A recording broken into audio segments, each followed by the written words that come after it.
दोस्तों, एक गहरी सांस लो। हम रोजाना 23,000 सांसें लेते हैं। कोशिश करते हैं कि ऑक्सीजन हमारे दिमाग और कोशिकाओं तक पहुंच सके। ऑक्सीजन हमारे जीवन के लिए आवश्यक है, लेकिन यह वायुमंडल का एक छोटा सा प्रतिशत है। तो अगर इसका अधिक हो जाए तो आइए जानते हैं कि अगर पृथ्वी के वायुमंडल में आज से अधिक ऑक्सीजन हो तो क्या होगा। दोस्तों, हमारे वायुमंडल में लगभग 20% ऑक्सीजन और लगभग 78% नाइट्रोजन है। यह हमारे वायुमंडल का सबसे महत्वपूर्ण हिस्सा है। हमारी ऊर्जा का 90% हिस्सा ऑक्सीजन से आता है, बाकी भोजन और पानी से। तुम इस वीडियो को ऑक्सीजन के बिना नहीं देख सकते, तुम कुछ भी नहीं कर सकते, क्योंकि तुम जिंदा नहीं होते। और ऑक्सीजन सिर्फ मानवों के लिए ही नहीं, बल्कि यह धरती पर सभी जीवों के लिए महत्वपूर्ण है।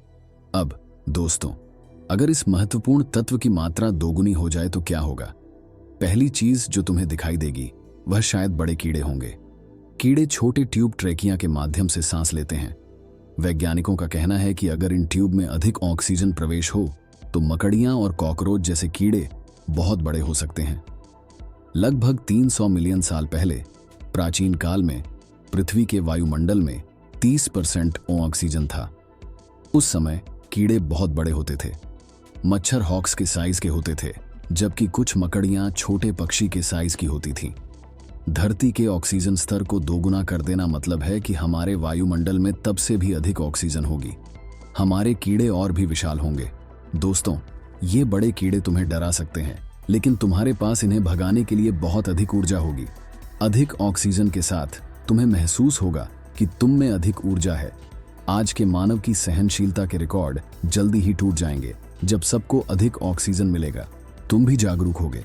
तुम्हारे शरीर में अधिक ऑक्सीजन होने से तुम्हारा संचरण सुधार जाएगा और तुम्हें अधिक ऊर्जा मिलेगी। मानव जाति को बहुत कम रोगों का सामना करना पड़ेगा और तुम कम छुट्टियां लेंगे।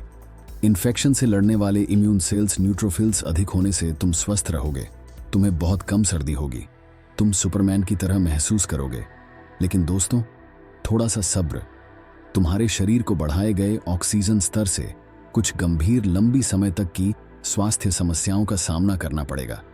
ऑक्सीजन के बढ़ाए गए स्तर से मानव को ऑक्सीजन टॉक्सिसिटी का खतरा बढ़ जाएगा। यह तब होता है जब मानव को उनके सामान्य ऑक्सीजन स्तर से अधिक स्तर का सामना करना पड़ता है।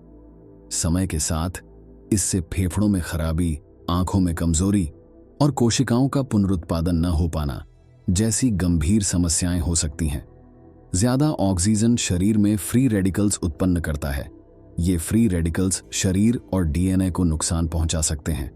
दोस्तों, और हां, उन पागल आग के बारे में क्या कहेंगे। अगर वायुमंडल में अधिक ऑक्सीजन हो तो चीजें आसानी से आग पकड़ सकती हैं। आमतौर पर जब आप आग नहीं लगा सकते तो यह ऑक्सीजन की कमी के कारण होता है। अगर O2 और अधिक हो तो सोचो कि कितनी आसानी से सब कुछ आग पकड़ सकता है। सोचो कैलिफोर्निया के जंगल फायर्स बुरे हैं तो उन्हें दुनिया भर में होते देखो।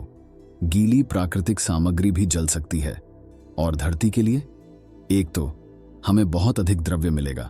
ऑक्सीजन सिर्फ हमारे वायुमंडल में नहीं है, इसका बड़ा हिस्सा धरती की क्रस्ट में भी है। और अधिक ऑक्सीजन के साथ क्रस्ट भरी हुई होगी, जिससे लिथोस्फीयर हमारे वायुमंडल से भारी होगी। इससे वस्तुएं ऑक्सीडाइज होने लगेंगी। बड़े जलाशय भी हाइड्रोजन पेरोनॉक्साइड में बदल जाएंगे। तो दोस्तों, इसमें कुछ अच्छा और कुछ बुरा दोनों है, लेकिन भगवान का शुक्र है कि हमारे वायुमंडल में सिर्फ 20% ऑक्सीजन है और अब तक यह हमारे लिए काफी अच्छा काम कर रहा है। लेकिन सोचो, अगर हमारे पास ऑक्सीजन ही ना हो, वह एक अलग कहानी है।